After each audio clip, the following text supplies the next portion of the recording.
I am going to walk you through how to make the pleated mask.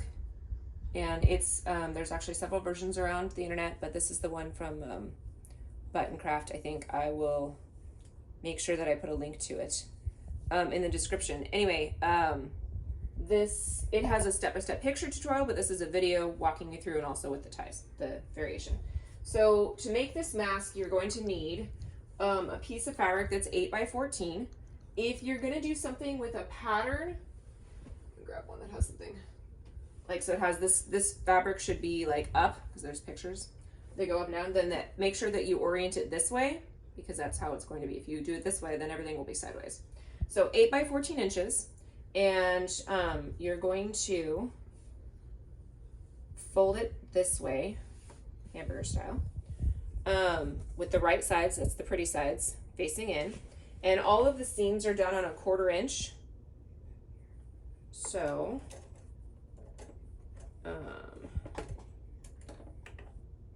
just quickly do this really quick.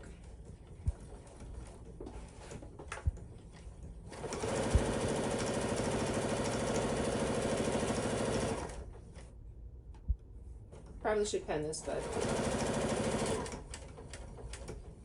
it's not a very long seam. Okay, so 1/4 inch seam, and there it is finished. Then you're going to turn it inside out, or right side out, and you're going to want to iron it. Turn, please, thank you. With that seam that you made right on the end. These are my ties. There's a tutorial, not really a tutorial. There's a random video of me doing the ties, which I will also link. I really am not good at Facebook, much better at sewing and in-person classes, but I'm trying in quarantine to help out. Anyway, so you put your seam on the end and then you iron it, and it looks like this. Yay. Okay, so there is a picture. Can you get that on the whole thing in there? And a picture which I will also post somehow. Which basically has, it's all the pleat marks written down in order from, this is upside down, going from the bottom being where your seam was, up. They are at 1.5 inches, 1 inch, 1/2 inch, 1 inch, 1/2 inch, and 1 inch, going up from the bottom. And I found it easier when I was doing this pattern to mark all of the seam, all of the lines, like all at once. Because it just made it easier. Okay, so that first line is 1.5 inches up, and it's actually easier for me to flip it over, and then you find those the first two marks, and you're going to use that as a fold line. You're going to iron it. This thing keeps shutting off. My iron spends its entire life plugged in and off. Okay, so you do that first line, and then you bring up this fold. Now you're back to the front side, the one with all the marks, and you find that next mark, which is 1 inch later. And what this is going to do is it's going to create a 1/2 inch pocket in there.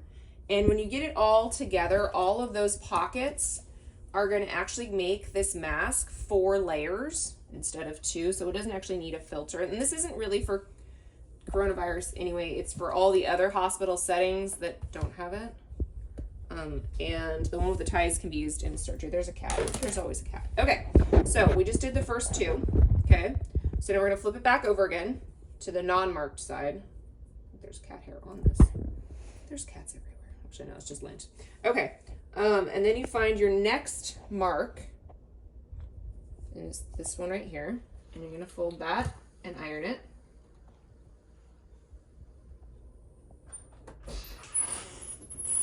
The door keeps opening because I told my children to stay outside.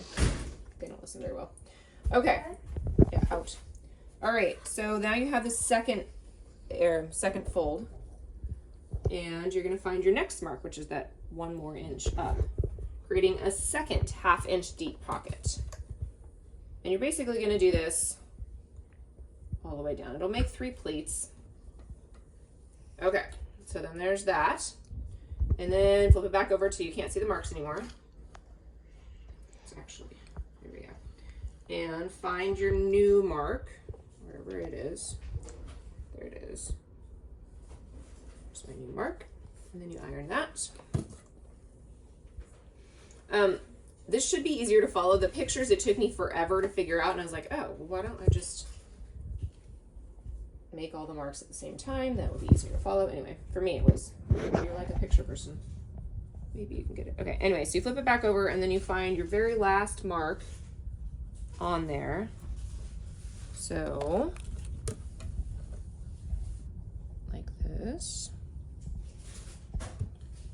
All nice and pretty. So now you have all of your pleats ironed in, and what you're going to do is you're actually going to place pins all along here. Magic television. Oh, look, it looks like that. Okay, so we just pinned all of those pleats in place, and you're going to sew also on a 1/4 inch, and actually if you do even like an 1/8 of an inch, just on the very edge, just to keep these pleats in place. I'm actually sewing, I think, an 1/8 of an inch, a little more narrow than a 1/4. And you can take your pins out, or you could be like me and just drive over them. Sometimes I miss the pins. Sometimes I get them. Sometimes I forget them. If you hit a pin, that's bad. You'll break a needle. If you don't hit a pin, it's less bad and easier. All right, so basically, just stay stitch that in. See, from the back, they're mostly in place. Now this one over here didn't get caught into that, but that's okay. It'll get caught into the ties. You mostly don't want these to move anywhere until you can sew the ties on. So same thing over here. Put these guys in place. Hey, look, I'm faster than the machine. No pins were harmed in the process of this video. All right. So now, thread cutters. All right, so now we have it stitched together. And now you're gonna grab your ties, which you did earlier, but just in case you didn't watch that yet, it's 2 inches by 43, because I pre-shrink my fabric, and fold it in half, opened up, fold each of those edges into that half line, fold it in half again, so all of our ends are in the middle. And you're gonna find your halfway mark, roughly, it's right there, and you're gonna find your halfway on your mask, which is right there. And you're just gonna kind of squish that in to there, covering up all your marks. Now I actually used a pen because I cheated. I can't find my fabric pencil. I probably should have used a regular pencil because that'll wash out. I don't think the pen will. But I was less concerned about that and more concerned about making sure that you guys could see those marks and know what I was talking about. So, all right, so I'm just gonna put a couple pins in here. Try to get it really close to even. That will make your life easier as you sew these ties together. Catch everything in there, pretty good. Okay, so what I'm gonna do is I'm actually gonna sew this right on the end. Okay, I know it's gonna be a long video. Okay. So my You're 8:40. My videographer in the background is complaining about the time. All right, so you're gonna stitch pretty close to the edge. See, I just ran over a pen. Oh darn. There's another one. It'll survive. It'll survive. Okay. Pretty close to that edge. All the way down. I'm going kind of slow, mostly because I'm not taking my pins out. I don't really want to break a needle. There, I took one out. All right, when I get to the edge, I'm actually gonna backstitch, but I'm not gonna stop it because I'm gonna sew down the rest of the length of this tie. And this was easier yesterday when I was doing these. And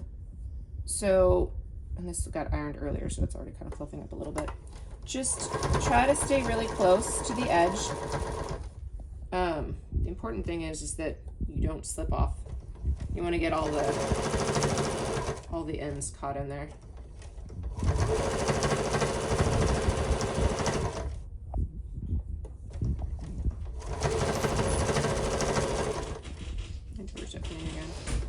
It's not raining, so the kids are in and out. Sunshiny. Still stuck in quarantine, but at least side. All right. Go on. There we go. Okay.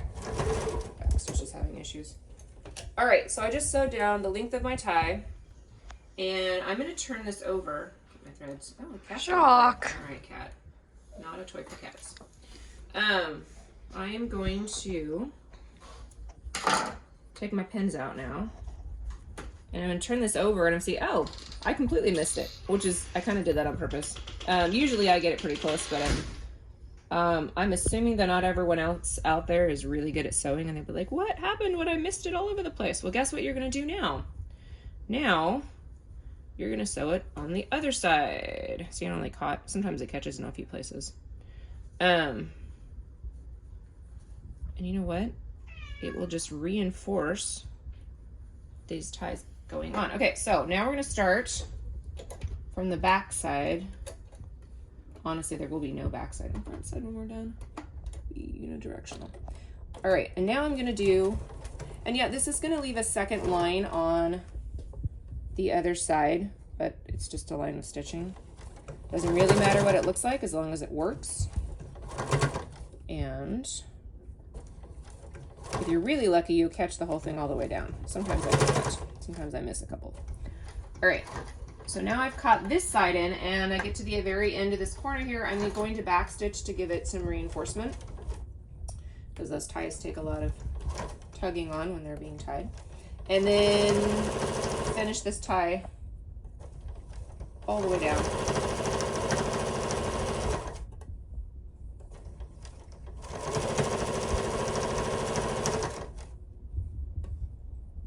You could pin this. I probably don't pin as much as I should, but I have wrist issues. Sometimes pinning hurts. If you really wanted to be careful, you would probably pin all of it. I break all the rules in sewing. I mark with pins instead of fabric pencils. I sew over my pins. I don't pin everything. It still turns out. Okay. So now we have that pin and that, tie, all the way down. Everything's unpinned, clipping my threads. And you can see on the other side, can you zoom into that, where there's now 2 layers of stitching. The first one I did and the second one from the other side. So all of your ends are in. I don't know if you can focus on that. It's like out of focus. That's all right. All of your ends are tucked in. 2 layers of sewing on that side, but there's only 1 because that second layer is on the edge there.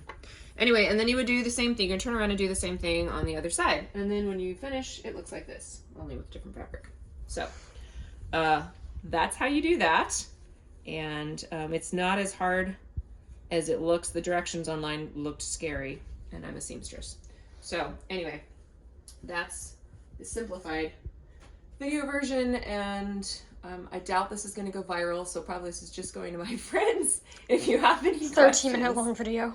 What? 13 minutes. 13 minutes. If you survived, then you just made a mask. Well, you have to do the other side, but here you go.